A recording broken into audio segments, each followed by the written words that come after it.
Hey guys! I know that this video is a week late, and I'm sorry about that. But, to make it up to you guys, I'm releasing 2 videos this week as a double feature. You also might have noticed that I sound a little different. That's because I'm trying out new voices to try and find the one that best fits the kind of content I make. Anyways, this video is just me doing some quick Sunbreak speculation, or more accurately, a wish list of some monsters I want to see, and how I would hope they would be implemented. I can almost guarantee that none of these monsters will actually get into Sunbreak, but that doesn't change that I really want to see them in this game, especially with the wyvern riding mechanic. Because of the time I have to make this video, I won't be able to cover all the monsters I want to see in Sunbreak, only a couple of them. This video also isn't going to be about monsters I expect to be in Sunbreak, like Gravios or Zamtrios, but I do plan on making that video sometime in the future. So the first monster in this list I want to see is Malfestio. This vibrant blue owl was first introduced in Monster Hunter Generations. Because Generations was an anniversary title, it had a larger focus on adding returning monsters than new monsters. As a result, Generations only added 6 brand new monsters to the game, the 4 flagships, Great Makchow and Malfestio.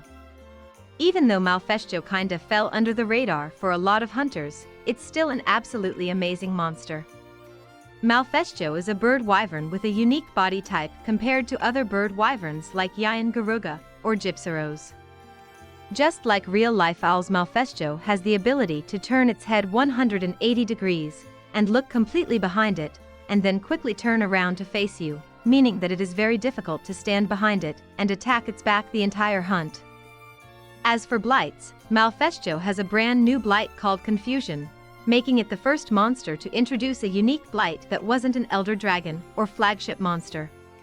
Confusion causes the movement controls of the hunter to be reversed, so forwards is backwards and left is right. Malfestio inflicts hunters with confusion in a few ways, but the main way is when it flies up in the air and drops straight down, creating a large cloud of yellow dust that can either linger in place or move when Malfestio flaps its wings. It is also inflicted in a couple other moves, but only when Malfestio enters rage mode. Other than Confusion, the only other blight Malfestio can inflict is Sleep, which it does through a hypnotic song it sings. Since Malfestio is designed after an owl, it also brings a motif of regalness and nobility with it. Looking at the armor, the low and high rank armor has a court jester design to it, while the G rank armor is designed to look like a knight. The weapons are also designed to incorporate the owl theme, with the lance and gun lance having an owl as a shield, and the sword and shield having a whole wing as the blade. As for the stats of the weapons, they boast pretty good sleep element and nice sharpness. So, talking about Malfestio in Sunbreak, I definitely want Malfestio to be upscaled from a lowish mid-tier monster to a high-tier monster, in the same manner Tobi Kadachi was. This is definitely an easy thing to do because of Nightcloak Malfestio, which is its deviant form. The main difference between the monsters other than the size is that Nightcloak is blackish purple instead of vibrant blue, and has the ability to turn invisible. An upscaled version of Malfestio in Sunbreak could just add Nightcloak moves to Malfestio, such as giving it the spinning charge attack. Also, seeing that every monster in Rise has been given a long-range projectile to prevent cheese, giving Malfestio the spinning feather projectiles is a given. I think those would be the only changes that would be made if Malfestio got in, and if that happens, an added bonus would be that we could probably get Apex Malfestio, which would be such an incredibly fun fight. It would be interesting to see a rampage where the Apex makes it harder to hit itself. The next monster I want to see in Sunbreak is Duramboros. Duramboros was introduced in Monster Hunter Portable 3rd, and is a large, sluggish brute wyvern with massive horns and a club at the end of its tail. It primarily used its tail to attack, however it also uses its huge size and weight to throw itself around. It has a special move where it will stand on its toes and spin fast in a circle, and then hurl itself right at the hunter like it was in a hammer-throwing competition. Based on physical appearance, it isn't designed after a specific animal, maybe an ankylosaurus, but it has a lot of features from animals like rhinos, as it likes to charge on the player head-on with its horns. Duramboros doesn't inflict any blights, since its whole focus is on pure raw attack, which you definitely feel when you fight it. In addition to its horns and tail, it has 2 large humps on its back that act like a weak spot if you are able to break it twice. The tail also has 2 breaks, however the second break causes a very large chunk of its tail to fall off, giving hunters an additional carve. If Duramboros was added to Sunbreak, I would like to see it keep its slow lumbering movements, and make him hit even more like a truck. I wasn't able to fight Duramboros in 3rd Gen, but one of the things I remember about him in Gen is that he was a massive wall in the game. I know Gen wasn't as structured in that sense as previous games, but when I came across Duramboros it was such a change of pace from the monsters before it that I found the fight so fun. Because of that, I would hope that Duramboros in Sunbreak would be an endgame monster, and not just a high tier one.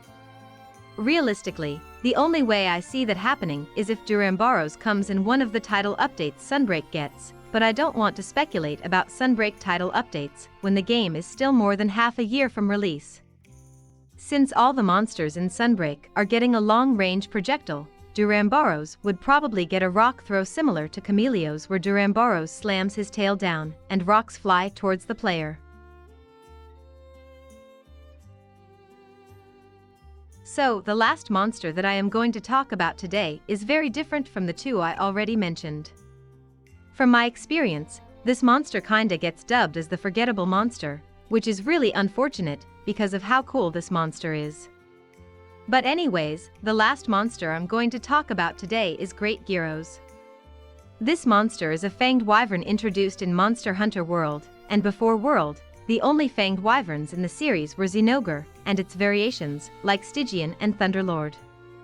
Among some of the fan-favorite fanged wyverns introduced in World like Odogaron, Dodogama, and Tobi Kadachi, it's kind of understandable that Great Gyros just slipped under the radar. Great Gyros has a very different fighting style than the other fanged wyverns, since it really utilizes the smaller gyros to help it fight you. That aspect is one of the reasons I absolutely love this monster, because it feels like an extreme version of Izuchi. I'm not really someone who really cares about the atmosphere you get while hunting a monster, but man, Great Gyros really nails that. I just love that as you fight Great Gyros there's 5 or 6 gyros just circling you the whole time, and then Great Gyros just steps back and roars, and they all pounce on you and paralyze you. I also just find the way Great Gyros fights you, just throwing his body all over the place, is so fun to look at. I'm still salty that there is no tempered Great Gyros. Anyways, I could just go off about how much I like Great Gyros for hours. I'm here to talk about how I would want them to be in Sunbreak. The first question to ask when talking about Great Gyros in Sunbreak is which map would Gyros be in, because in World and Iceborne Great Gyros is exclusive to the Rotten Vale. If Great Gyros was added to Sunbreak, I would hope that they do add a Rotten Vale-like map combined with the Coral Highlands.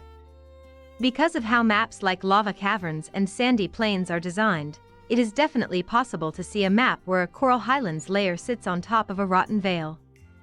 I really like the variation that Coral Highlands and Rotten Vale brought from the typical map styles, and thematically a Rotten Vale would fit as a map in Sunbreak given the Gothic theme we've already seen. But if adding a Rotten Vale is out of the question for Sunbreak, I still just want to be able to fight Great Gyros in the game, even if it is in the Shrine Ruins or something. Another feature of Great Gyros I would hope they would add is the whole pack that follows him around. In World, there's typically 2 that are directly at his side, but the second he summons them, a bunch of them show up and create that atmosphere I was talking about. Another thing I would like to happen if Great Gyros was added is a minor cosmetic thing with the armor. In World, the armor for Great Gyros was a Plague Doctor, with the trench coat, Plague Doctor mask, and fedora for male hunters. In Iceborne, the armor for male hunters becomes a mage, with a long cloak and hood. While they both keep the alchemist theme, the minor cosmetic thing that I want is simply to add the Plague Doctor mask to the hood on the G-rank armor, or add some type of mask to the mage set. It's not a flaw or anything like that, I just really think Capcom missed a perfect opportunity to add a hooded Plague Doctor mask in the game.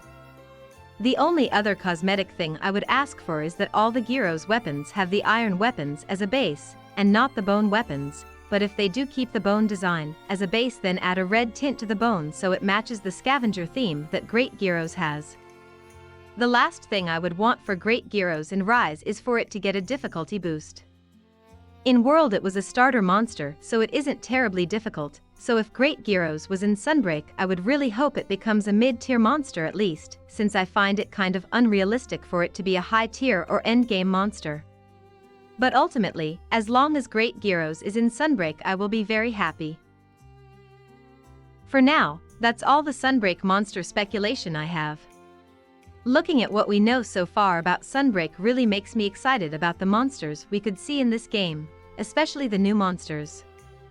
Like I mentioned earlier, we still have a ton of time until the game actually releases, and we have more to learn about it, so I will keep making more videos about what Sunbreak could bring. This was supposed to be a quick video, but it turned out to be the longest one so far, but that's what happens when you get me talking about some of my favorite monsters.